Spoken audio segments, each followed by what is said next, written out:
हाँ तो साथियों, आज के इस वीडियो में हम लोग क्या पढ़ने वाले हैं, टाइटल थंबनेल पढ़ लिया होगा, तत्सम और तद्भव। ये कुछ ऐसे टॉपिक्स होते हैं, तत्सम तद्भव, विलोम हो गया, पर्यायवाची हो गया, जहाँ पे आपको रट्टा मारना पड़ता है। लेकिन मैं आपको उससे बचाता हूँ भाई, रट्टा नहीं मारना है। मैं आपको आज कुछ ऐसी ट्रिक्स बताऊंगा जिसको आप जब भी आपके पेपर में कोई क्वेश्चन आएगा तत्सम या तद्भव पहचानने के लिए, तो आप जो है चुटकियों में पहचान सकते हैं। ठीक है, तो यहाँ पर जितने भी ट्रिक्स हैं आपको इस तरीके से जो है देखने को मिल जाएंगे। आगे मैं सब कुछ दे दूंगा। और यहाँ पर सबसे पहले जो एक शॉर्ट में जान लीजिए भैया, तत्सम और तद्भव की परिभाषा क्या होती है। ठीक है, बहुत बड़ा वीडियो नहीं होने वाला, तो अंत तक देखिएगा। तो तत्सम क्या होता है, संस्कृत भाषा के ऐसे शब्द जो बिना किसी परिवर्तन के हिंदी में प्रयोग होते हैं। संस्कृत भाषा के ऐसे शब्द जो बिना किसी परिवर्तन के हिंदी में प्रयुक्त होते हैं वो तत्सम होते हैं। और तद्भव इसी का जस्ट थोड़ा सा परिवर्तन कर दो, अगर संस्कृत भाषा के ऐसे शब्द जिनमें थोड़ा परिवर्तन करके हिंदी में प्रयोग किया जाता है वो आपका क्या होता है, तद्भव होता है। जैसे मैंने आपको यहाँ पर कुछ एग्जाम्पल्स दिए हुए हैं, बट ऐसे जान लो, बहुत सारे ऐसे आपने वर्ड देखे होंगे तत्सम के। जैसे आपका अग्नि लिखा है, अगर आप कोई संस्कृत का शब्द देख लो, संस्कृत का शब्द देख लो, जैसे आपको अग्नि दिख गया तो यानी कि वो आपका क्या है, तत्सम शब्द है। ठीक है, अब यहाँ पर उसको पहचानने के ट्रिक है भैया। कई बार ऐसे वर्ड लिखे रहते हैं, आप देख के बता नहीं सकते हो संस्कृत का शब्द है कि हिंदी का शब्द है, क्योंकि बहुत ज़्यादा प्रचलन में होते हैं। तो आप कहोगे यार ये तो हिंदी का लग रहा है, संस्कृत का लग रहा है, तो उनको पहचानेंगे कैसे। तो कुछ यहाँ पर मैं आपको ट्रिक्स बता रहा हूँ, उसको देख लीजिएगा। इससे आपका 80% 85% जो प्रॉब्लम है वो सॉल्व हो जाएगा। उसके अलावा आप कुछ ये प्रैक्टिस करेंगे तो आपको 100% जो है तत्सम तद्भव आ जाएगा। तो सबसे पहले यहाँ पर जो रूल है वो है वा का प्रयोग। जो तत्सम होते हैं बच्चा, उसमें वा का प्रयोग आपको देखने को मिलता है, और जो तद्भव होते हैं उसमें बा का प्रयोग। कैसे पहचानेंगे, जैसे यहाँ पर एक वर्ड दिया गया वड़िक, वड़िक, वड़िक जो वर्ड है वा का यूज हुआ है, ये आपका क्या है, तत्सम है। अगर इसी के तद्भव आएंगे तो बनिया हो जाएगा। समझ में आ गया। इसी प्रकार वर्षा वा का प्रयोग हुआ है, बरसात बा का प्रयोग हुआ है। विद्युत वा का प्रयोग हुआ है, बिजली बा का प्रयोग हुआ है। वानर वा का प्रयोग हुआ है, बंदर बा का प्रयोग हुआ है भाई। वक वा का प्रयोग हुआ है, बगुला बा का प्रयोग हुआ है।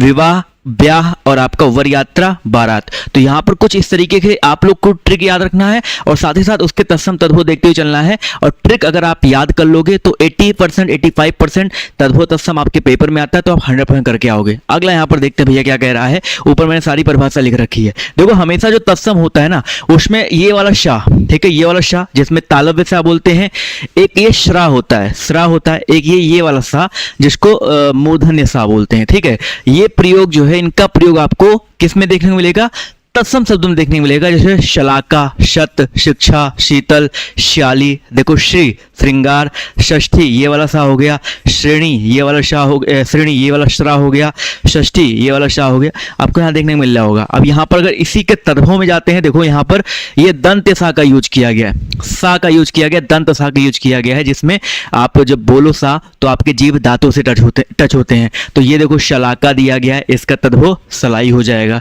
इसी प्रकार शत का शौ हो जाएगा, शिक्षा का सीख हो जाएगा, शीतल का सीला हो जाएगा, शाली का साली हो जाएगा, श्रृंगार का, श्रृंगार के यहाँ पर नहीं लिखा गया बट मैं यहाँ पर लिख देता हूँ, श्रृंगार का क्या होता है, श्रृंगार होता है। श्रृंगार का क्या होता है, श्रृंगार होता है। षष्ठ का छठा होता है। ठीक है, यहाँ पर सांस लिखा है, सांस जो है श्वास का होता है, सांस क्या होता है, श्वास का होता है। कोई नहीं भैया, यहाँ पर शीला जो है 2 बार लिख दिया गया है, साली होना चाहिए था, चलो कोई बात नहीं। सीढ़ी का सीढ़ी होता है, षष्ठी का 60 होता है। तो एक और ट्रिक आप समझ में आ गया कि तत्सम तद्भव में शाह का, स्रा का और ये वाले शाह का प्रयोग देखने को मिलता है, जबकि तद्भव में आपका ये वाला सा देखने को मिलता है। ठीक है, 2 ट्रिक याद हो गए। तीसरे पे आते हैं, ऐसे आप लोग आगे बढ़ते रहो भैया। तीसरे ट्रिक पे आते हैं, आपको तत्सम शब्दों में री का प्रयोग देखने को मिलता है, और ये रा। आप कहोगे ये जो रा है ना, इस रा को ध्यान समझो, रा, रा नहीं रा। रा क्या होता है भैया, जैसे आप लोग रा जो होता है वो किसी के साथ, किसी आधे वर्ड के साथ लगा हो। फॉर एग्जाम्पल यहाँ पर देखिए कर्म लगा है ना, कर्म, कर्म कैसे बना है भैया, आधा का प्लस आ, ठीक है, प्लस आधा माँ प्लस रा लगा है। इसमें रा लगा है लेकिन माँ आधा है, उसके ऊपर रा लगा हुआ है। ठीक है, इस तरीके से है। यानी कि आपको अगर कहीं जो रा है, रा जैसे आप उसको पढ़ो कर्म, कर्म, चंद्र, चंद्र, इस तरह से रा का यूज कहीं आपको देखने को मिले।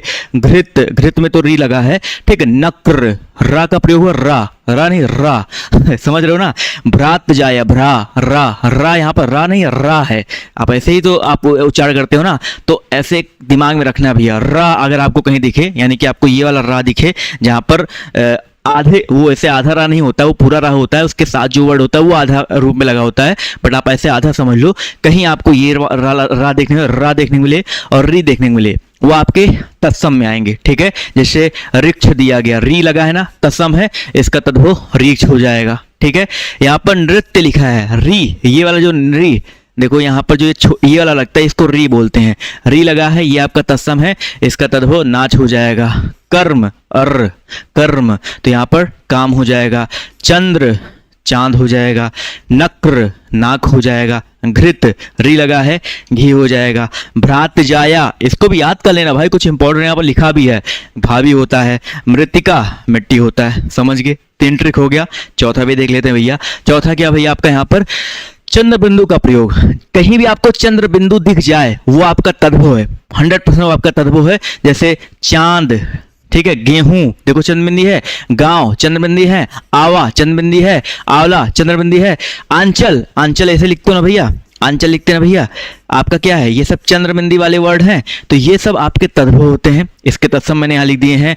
देखो चांद का चंद्र होता है, गेहूं का गोधूम होता है, गांव का ग्राम, देखो रा, एक ट्रिक यहाँ देखो काम आ गई, ठीक है। आवा का आपाक होता है, आंवला का आमलक होता है, ठीक है। समझ में आ रहा है भैया। कहीं भी चंद्रबिंदी दिखे तो आपको क्या करना है, वो ट्रिक लगा देना भैया। समझ में आ गया भाई। एक और लास्ट ट्रिक देखो, एक और देखते हैं, बस एक और में कुछ एक्स्ट्रा टिप बताऊंगा, वो भी देख लीजिएगा। देखो जो तत्सम होते हैं ना, उसमें छा का प्रयोग देखने को मिलता है। तत्सम क्या होता है बच्चा, छा का प्रयोग देखने को मिलता है। क्षमा, क्षति, छुर, क्षेत्र, छोदन, छा कहीं दिख जाए वो आपका तत्सम है, ठीक है। 99.99%। कुछ अपवाद हर जगह होते हैं, ग्रामर में, चाहे हिंदी ग्रामर लो चाहे इंग्लिश ग्रामर लो, अपवाद हर जगह होते हैं, बट अपवाद से बढ़कर अगर थोड़ा सा हटके देखेंगे तो छा कहीं आया है तो आपका तत्सम होगा। जैसे क्षमा, क्षमा, क्षति, क्षति, ठीक है। छुर, खुर। अब ये देखो छा जो है ज्यादातर अगर तद्भव में आओगे ना तो खा और छा में, ये वाला छा में बदलता है, ठीक है। छतरी वाले छा में बदलता है, ठीक है। जैसे यहाँ पर क्षेत्र, खा में बदल गया खेत। छोदन, खोदना। समझ में आ गया। तो ये तो हो गए आपके कुछ नॉर्मल ट्रिक्स, ठीक है। और एक चीज याद रखिएगा, कहीं आपको विसर्ग दिख जाए, ठीक है, कहीं भी आपको विसर्ग दिख जाए, विसर्ग बोले तो संस्कृत के शब्द, और कहीं विसर्ग दिख जाए वो तत्सम होते हैं, ये हमेशा दिमाग में रखिएगा, ठीक है।